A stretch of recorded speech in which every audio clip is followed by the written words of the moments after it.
नमस्कार दोस्तों, ये वही बलिया है जो 1942 में आज़ाद हुआ।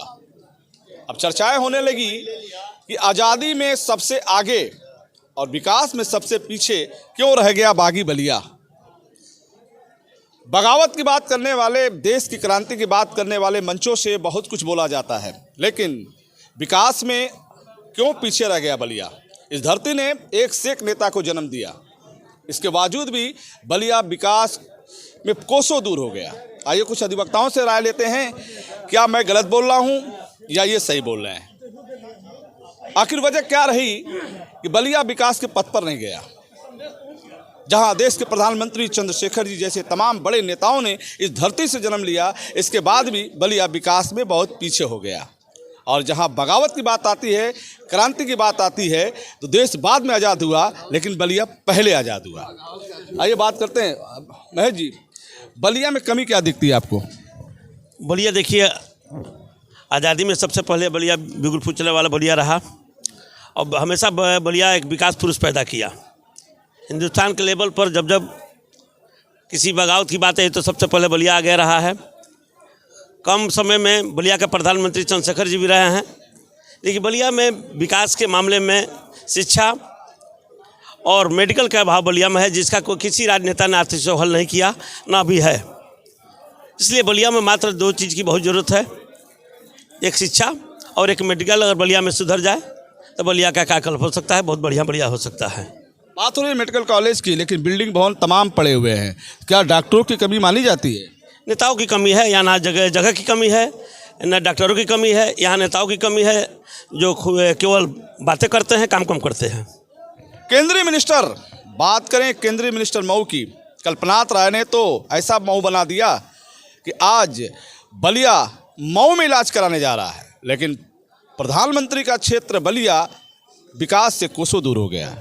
आइए बात करते हैं सर। हाँ, बलिया में चिकित्सा और शिक्षा के मामले में बलिया काफ़ी पीछे है। आज़ादी के इतने बरस बाद भी आज भी यहाँ उचित चिकित्सा की व्यवस्था नहीं है। लोग छोटी से छोटी बीमारी के लिए पटना, बनारस रेफ़र हो जाते हैं। और शिक्षा की बात है, यहाँ के बच्चों को दूर दराज क्षेत्रों में, बड़े शहरों में जा कर के पढ़ना। एक इंजीनियरिंग कॉलेज नहीं है बलिया में। और मेडिकल कॉलेज की बात, बरसों से मेडिकल कॉलेज की बात बलिया में हो रही है, लेकिन मेडिकल कॉलेज के सारे प्रस्ताव और सारी बातें फाइलों में हैं। जनता वोट करती है और नेता सदन में पहुंचते हैं, लेकिन बाद में भूल जाते हैं। क्या आप बलिया को किस रूप में देखते हैं आप। बलिया में जितनी महान महान हस्तियां पैदा हुई और लोगों ने योगदान किया देश को आगे बढ़ाने में, हमारे यहाँ जेपी जयप्रकाश नारायण जी, चिट्टू पांडे, मंगल पांडे, अभी हाल फिलहाल में चंद्रशेखर जी जैसे महान विभूति पैदा हुए, लेकिन जिस तरह से विकास बलिया का होना चाहिए था उतना दिख नहीं रहा है। मऊ हमारे बाद का जिला डेवलप होना शुरू किया और अभी जा कर के मऊ हमसे आगे निकल गया है, खास करके स्वास्थ्य के मामले में। स्वास्थ्य की दशा ये है कि हमारे यहाँ से जितने मरीज जाते हैं, सीरियस होते हैं, उनको मऊ रेफ़र कर दिया जाता है। तो मेरा ये मानना है कि अगर ये देश की सरकार, हमारी जो वर्तमान की सरकार है, अगर इस पर ध्यान दे तो स्वास्थ्य के मामले में और शिक्षा के मामले में दो चीज़ों का बढ़ावा देना बलिया के लिए बहुत ही ज़रूरी है। धन्यवाद। दोस्तों, स्वास्थ्य के मामले में बलिया से आगे निकल गया मऊ। कल्पनाथ राय ने बलिया को पीछे करके मऊ को आगे लेके चले गए। स्वास्थ्य के मामले में आज भी मऊ बलिया से बहुत आगे है। बलिया के लोग इलाज कराने के लिए आज भी मऊ जाते हैं। आप क्या कहेंगे इसके बारे में। रोशन जी, मैं त्रिभुवन नाथ एडवोकेट, पूर्व उपाध्यक्ष criminal and revenue bar association Ballia. मैं शिक्षा और चिकित्सा के बारे में मैं नहीं कहना चाह रहा हूँ। मैं जो है यहाँ काफ़ी हद तक हम लोग पीछे हैं। यानी आज़ादी मिले काफ़ी दिन हुए, लेकिन जो है यहाँ बलिया का कुछ भी नहीं दिखता है। विकास के मामले में सबसे 0 पॉइंट पर हम लोग चल रहे हैं बलिया के लोग। और चिकित्सा तो काफ़ी जो है बदतर स्थिति है चिकित्सा का। यहाँ आपको बताएं, हम चिकित्सा के मामले में यहाँ किसी की भी तबीयत यदि खराब होती है, किसी की भी तबीयत खराब होती है, तो यहाँ बलिया जो है रेफर सेंटर बन गया है। मात्र रेफर सेंटर है, यानी चिकित्सा के नाम पर रेफर सेंटर है बलिया जो है आपका। शिक्षा की भी वही दशा है। शिक्षा भी कोई हमारे यहाँ बेहतर नहीं है। यहाँ जो है इंटरमीडिएट तक बच्चे पढ़ते हैं, इंटरमीडिएट के बाद जो है कोई व्यवस्था नहीं हमारे यहाँ पढ़ने का, ना इंजीनियरिंग का व्यवस्था है, ना इसके पीछे मूल कारण जानते हैं क्या है? इसके पीछे मूल कारण जो है स्वार्थ भरा राजनीति, जातिवादी राजनीति, धर्म से प्रेरित होकर के राजनीति करना। यानी सही क्या है गलत क्या है इस पर ध्यान जो है नेता लोग नहीं देते। इस पर जो है नेता ध्यान नहीं देते कि सही क्या है गलत क्या है।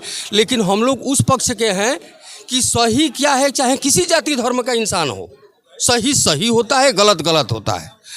बहुत बहुत धन्यवाद दोस्तों। पूर्व प्रधानमंत्री चंद्रशेखर जी और rail minister, petroleum minister Janeshwar Mishra ji. अब बात करें राज्य मंत्रियों में तो दौर रहा। सपा बसपा भाजपा सरकारों में एक से एक मंत्री आए और एक से एक नेता चुन के गए। बात करें लखनऊ और बात करें दिल्ली के सदनों में, लेकिन बलिया वही रह गया जहां पहले था। अंग्रेजों ने जिस तरीके से बलिया को बसाया और बेहतर बनाया, उस तरीके से आज की राजनीति से जुड़े नेताओं ने बलिया को बेहतर नहीं बना सके। आज भी बलिया विकास के लिए तरस रहा है। वादे तो लंबे होते हैं लेकिन धरातल पे काम कम दिखते हैं। आइए बात करते हैं। जब भी हम बलिया की बात करते हैं, जहाँ भी कोई किसी भी तरह का कार्यक्रम हो तो बलिया आज़ादी में एक नंबर आता है और लोग कहते हैं कि बलिया आज़ादी में एक नंबर है। लेकिन आज़ादी के इतने साल बाद भी बलिया की जो दुर्दशा है वह किसी भी जनपद की नहीं है। बलिया में न तो आज कोई किसी तरह की कोई चिकित्सा व्यवस्था है, न किसी तरह का कोई जो हायर एजुकेशन है, जहाँ से इंजीनियरिंग कॉलेज हो, कोई पीजीआई जैसा कॉलेज हो या एम्स जैसा हॉस्पिटल हो। लेकिन इस तरह का कोई व्यवस्था न होने से यहाँ की जनता को दर दर की ठोकरें खाना पड़ता है। अगर हम जाते हैं कहीं बनारस अपना इलाज कराने के लिए, वहाँ भी दर दर की ठोकरें खाते हैं। लखनऊ जाते हैं, वहाँ भी दर दर की ठोकरें खाते हैं। तो मेरी आपसे अनुरोध है, मांग है ये कि बलिया में कोई अच्छा विश्वविद्यालय जो इंजीनियरिंग कॉलेज हो और चिकित्सालय बने, जिससे बलिया का विकास हो सके और बलिया समुचित विकास कर सके। तो 40 लाख आबादी वाला बलिया क्यों रह गया विकास में पीछे? 4-4 7-7 विधानसभा और 3 लोकसभा, इसके बावजूद भी बलिया विकास से पीछे। दोस्तों, जब 1942 क्रांति की बात आई तो बलिया सबसे पहले आज़ाद हुआ। अब बलिया के क्रांतिकारियों ने बलिया को अंग्रेजी हुकूमत से आज़ाद रखा 14 दिनों के लिए। उन्हें नहीं पता था कि हमारे जाने के बाद बलिया का बुरा हाल हो जाएगा। जिन्होंने अपने प्राणों की आहुति दी इस बलिया के लिए, वो भी आज देख रहे होंगे ऊपर से, तो न जाने क्या सोच रहे होंगे। लेकिन बलिया की जनता ने एक से एक नेताओं को चुन के सदन तक भेजा, लेकिन बलिया की वोटर और बलिया की जनता जन सुविधाओं से बहुत पीछे चले गए। चुनाव आता है तो वोट की बात होती है, राजनीति की बात होती है, और चुनाव के बाद विकास भूल जाते हैं आज के नेता। फिर हम आपसे जुड़ेंगे, तब तक इतना ही। जुड़ रहे हमसे बलिया आजकल से। मैं रोशन जायसवाल, नमस्कार।